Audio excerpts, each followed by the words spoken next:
بسم اللہ الرحمن الرحیم۔ السلام علیکم ورحمۃ اللہ وبرکاتہ۔ اسٹار پیجنز گروپ میں محسن محمود لاہور سے آج ہم ایک نسخہ ڈسکس کریں گے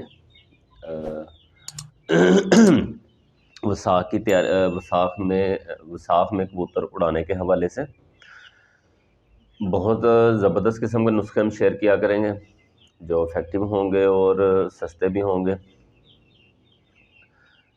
ایک میں آپ کو بڑا آسان سا نسخہ بتاتا ہوں کبوتر اڑانے کے لیے۔ کبوتروں کو اگر آپ سوکھی روٹی کوٹ کے ڈالتے ہیں، مطلب کل اڑانے ہیں، آج آپ نے سوکھی روٹی کوٹ کے ڈالی ہے اور وہی صرف ڈالی ہے، اس کے علاوہ کوئی چیز نہیں ڈالی، تو اس سے کبوتر آدھا گھنٹہ پرواز زیادہ کر لیتا ہے۔ تو بہرحال یہ بھی ایک ٹپ ہے۔ تو ایک آسان سا نسخہ ہے کبوتر اڑانے کا۔ سردئی ہم پیتے ہیں گرمیوں میں عام طور پر ہم سردئی کا استعمال کرتے ہیں، رمضان میں بھی کرتے ہیں۔ اس کا جو ہے نا طریقہ کار وہ سب کو پتہ ہے۔ تو سردئی کا جو سامان ہوتا ہے نا، بہترین نسخہ ہے کبوتر اڑانے کے حوالے سے۔ آپ کسی بھی پنسار سے چلے جائیں، انہیں کہیں جی سردئی کا سامان چاہیے، وہ آپ سے پوچھے گا کتنے بندوں کا چاہیے۔ جتنے بندوں کا مرضی لے لیں، آپ 10-11 بندوں کا سامان لے لیں، ان کو لا کے کوٹیں، ان میں سے ہلکا ہلکا پانی ڈالیں، اس کی سردئی بنا لیں۔ تو سردئی بنا کے آپ جو ہے نا اس کا جو وہ پھوک بچے گا، مزید سکھا کے مزید گرینڈر کر لیں یا اسی طرح استعمال کر لیں، وہ آپ کی مرضی پہ ہے۔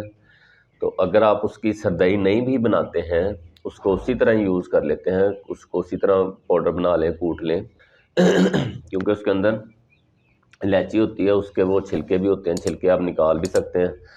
تو اس کو اسی طرح آپ پاؤڈر بنا لیں، پاؤڈر بنا کے اس میں تھوڑا سا آٹا مکس کر کے اس کی گولیاں بنا لیں۔ وہ گولیاں آپ نے رات کو کسی بھی ٹائم پہ 9-10 بجے کے قریب آپ نے 2 گولیاں ایک کبوتر کو دے دینی ہیں۔ اگلے دن آپ کے کبوتر کی پرواز روٹین سے زیادہ ہو جائے گی۔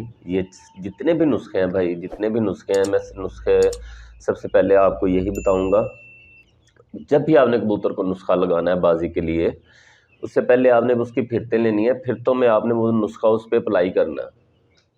وہ اپلائی کرنے کا مقصد یہ ہوتا ہے کہ آپ کو اندازہ ہو جاتا ہے یہ کبوتر کتنی پوٹینسی کا نسخہ برداشت کر رہا ہے۔ اگر آپ اس کو بڑھاتے ہیں یا کم کرتے ہیں، اس سے کبوتر میں کیا فرق پڑتا ہے اور کون سا نسخہ کبوتر کو سوٹ کر رہا ہے، کون سا نسخہ کبوتر ایکسیپٹ کر رہا ہے۔ ہر کبوتر ہر نسخہ ایکسیپٹ نہیں کرتا، نہ ہی اس کو برداشت کر پاتا ہے، اور نہ ہی اس کے ہر کبوتر کو سیم فائدے ہوتے ہیں ایک ہی نسخے کے۔ تو نقصان بھی ہو سکتا ہے، اگر آپ سیدھا بازی والے دن نسخہ لگائیں گے تو اس کا نقصان بھی ہو سکتا ہے۔ آپ بازی سے پہلے ٹرائی کریں۔ تو یہ ایک بہت آسان سا نسخہ ہے۔ آپ نے سردئی کا سامان لے لینا ہے، سردئی کے سامان کو آپ نے کوٹ لینا ہے دوری ڈنڈے میں، جیسے بھی وہ کوٹتے ہیں۔ تو کوٹ کے آپ نے اس کو اچھی طرح پیس لینا ہے، بالکل اچھی، جو اس کے چھلکے ہوں گے، الائچی کے چھلکے ہوں گے، وہ آپ نے نکال دینے ہیں۔ باقی سامان میں آپ نے تھوڑا سا آٹا مکس کر لینا ہے، اس کی گولیاں بنا لینی ہیں۔ تو وہ آپ نے گولیاں 2 گولیاں ایک کبوتر کو آپ نے رات کو دے دینی ہے۔ تو انشاءاللہ تعالی آپ کا جو کبوتر ہے نا اگلے دن اچھی پرواز کر کے بیٹھے گا۔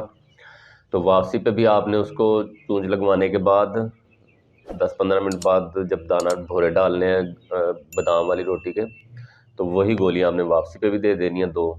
تو آپ کا کبوتر فٹ زبردست رہے گا اور اچھی پرواز کرے گا۔ تو اگلی ویڈیو میں ملاقات ہوتی ہے نئے نسخے کے ساتھ۔ ابھی اجازت دیں، السلام علیکم ورحمۃ اللہ وبرکاتہ۔